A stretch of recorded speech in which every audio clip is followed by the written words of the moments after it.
이번에 공개된 델리아 테마극장 다들 재미있게 보셨나요? 이번 테마극장에서는 델리아가 한층 성장한 모습과 함께 앵존2 스페럿이 본격적으로 스토리에 등장하였습니다. 오늘 영상에서는 델리아 테마극장을 통해 공개된 설정 정보, 그리고 주목해야 할 포인트, 마지막으로 앞으로의 전개에 대한 제 개인적인 예측까지 정리해보겠습니다. 이번 테마극장에서 사이다의 행동을 통해 R41차원의 평균적인 윤리관을 어느 정도 확인할 수 있었습니다. 지금까지는 흥류아의 폭력적인 모습 때문에 R41차원 엘프들이 드래곤볼의 사이어인처럼 무자비한 침략 종족처럼 보였습니다.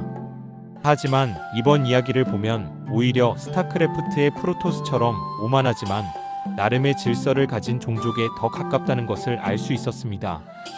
그리고 이 특징은 R41차원 엘프만의 특징이라기보다는 엘프 종족 전체의 특성에 가까워 보입니다.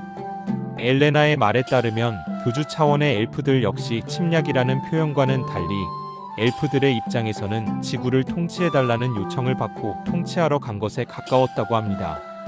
즉 R41차원 역시 흥류아의 행동 때문에 극단적으로 보였을 뿐 R41 엘프 전체가 악한 존재들로만 이루어진 세계는 아니라는 점을 보여준 셈입니다. 물론 그렇다고 해서 사멜리아와 사이다의 행동이 정당하다는 의미는 아닙니다. 사멜리아의 차원 침략과 사이다의 수인들을 목줄로 묶어둔 행동, 이것들은 분명히 문제 있는 행동입니다. 다만 중요한 건 그들이 그들 나름대로의 윤리 기준을 가지고 행동하고 있다는 점입니다. 예를 들어 사이다의 행동을 반려인의 관점으로 바꿔 생각해보면 어떨까요? 사이다는 델리아 일행을 동등한 인격체가 아니라 자신이 돌보는 존재라고 인식하고 있습니다. 그 관점에서 보면 사이다는 오히려 이상적인 반려인에 가깝습니다.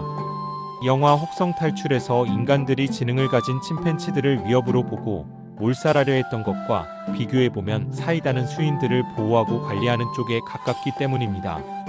정리하자면 R41차원 엘프들은 엘프 우월주의적 사고를 가지고 있지만 그와 동시에 노블레스 오블리주에 가까운 책임의식도 가진 종족이라고 볼 수 있습니다.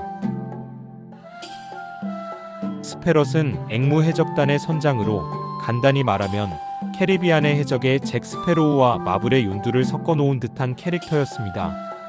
요호, 야알같이 서브컬처에서 자주 등장하는 전형적인 해적 말투를 사용하는 유쾌한 인물로 표현됩니다. 또한 변칙의 바다를 항해할 정도로 뛰어난 항해 실력을 가진 캐릭터이기도 합니다. 델리아와의 관계 역시 어딘가 욘두와 스타로드의 관계를 떠올리게 합니다. 델리아가 약속을 지킬 생각이 없다는 것을 눈치챘음에도 불구하고 델리아의 가능성을 보고 그녀를 놓아주는 모습을 보여주었기 때문입니다. 이 테마극장에서 한 가지 주목할 점이 있습니다. 바로 사이다만 어떻게 빵주에 도착했는가? 라는 부분입니다.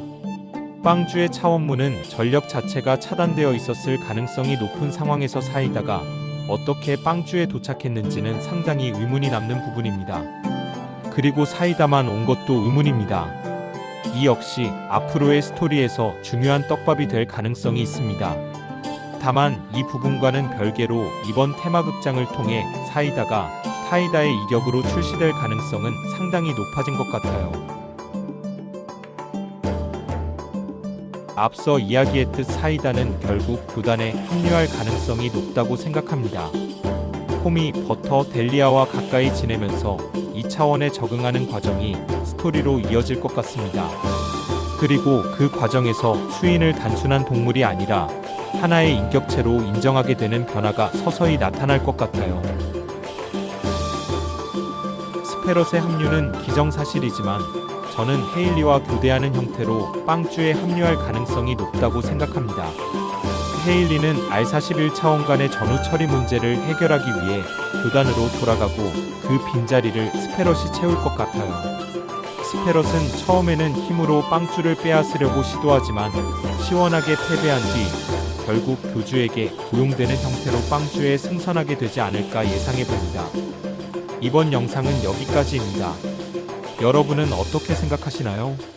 사이다는 교단에 합류하게 될까요? 그리고 스페럿은 어떤 방식으로 빵주에 합류하게 될까요? 여러분의 의견을 댓글로 남겨주세요. 그럼 저는 다음 영상에서 뵙겠습니다.